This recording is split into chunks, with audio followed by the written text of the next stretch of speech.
Hello everybody. This is my wife's 2014 E350. I bought this car used as a certified pre-owned, which had an extended warranty. The car has about 66,000 miles on it, and like many of you out there, I have a split front driver's seat cushion.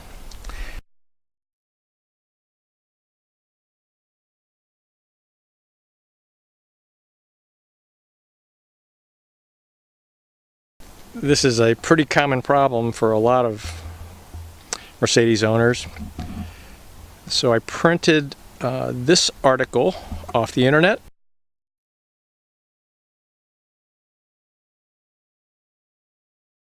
And with that article in hand, headed down to my local dealer to see what they were going to do about repairing this seat in warranty. Obviously, this certified pre-owned car has the extended warranty, and I'm still inside the warranty coverage period. So let me tell you the result of my trip to the dealer.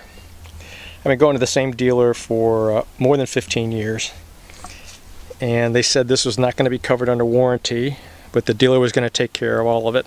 They actually gave me a loaner right there on the spot, said we have the seat cover in stock, give us a couple of hours and we'll take care of it. The other thing I thought was interesting is the service manager said that they can do it so quickly because the seat doesn't have to come out of the car.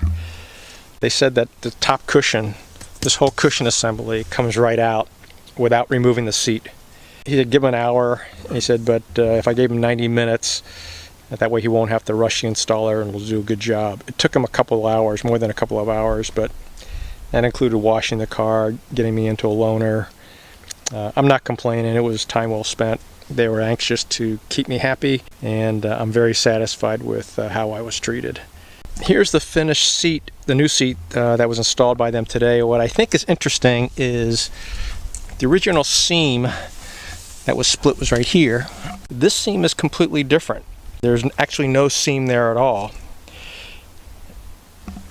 To split, there's no stitch down the middle of it, which I guess is the solution to keeping the seam from splitting. The other one had a stitch right down the middle, and it's a stitch that let go, and it looks like it was two pieces of leather or two pieces of pleather or MB Tex. This piece and this piece seem to be one and the same. My biggest concern was they were going to replace the old cushion with a new one that's exactly the same design, and that it was going to split also in the same place eventually, but maybe with a little bit of luck it's not going to split there. Unfortunately, I don't have any part numbers for you. They were anxious to get me out of there and said they had a bunch of paperwork to clean up. But the service manager was quite clear that he was not submitting this as a warranty claim back to Mercedes, that the dealership was going to eat the cost on this. I don't know if it's true or not, but that's what he told me. So anyway, hope that helps you out on what the new seat cushion looks like. And if this helped you any, or if you found this at all informative, please subscribe to my channel.